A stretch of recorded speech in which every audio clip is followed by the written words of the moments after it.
मला समाधान या गोष्टीचं आहे की भारतीय जनता पार्टीचे 3 जिल्हा परिषद आणि 8 पंचायत समिती आहेत. तर मला वाटतं त्याच्यावर आपण जास्त फोकस केलं पाहिजे. विषय तो नाही आहे. आपण भारतीय जनता पार्टीने पुढे जातोय.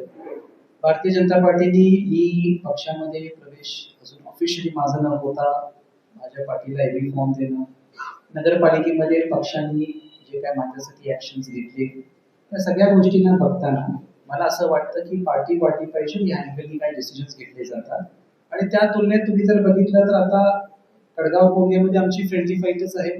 तिथं तिन्ही उमेदवारांच्या प्रचाराला मी जाणार आहे. ते +3 ऍड करा.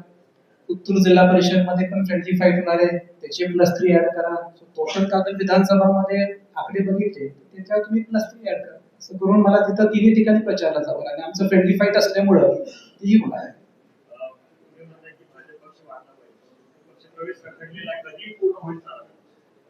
आता तुम्ही लोकांनी म्हटले डावोस नंतर त्याच्या तुमचं लोकांचं आहे मेनली काय झालं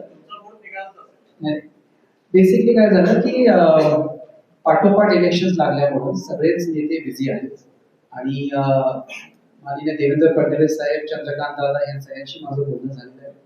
जिल्हा परिषद झाल्यानंतर आपण ते प्रवेश करू आणि त्या गडबडीमध्ये घाई गडबडीमध्ये मला काय प्रवेश करून नाही करायचं. तर थोडा हलका वाईट आहे ना मी, तर प्रवेश पण नीट चांगला व्हायला पाहिजे. तर त्या हिशोबाने मी म्हटलं जिल्हा परिषद आपण करू.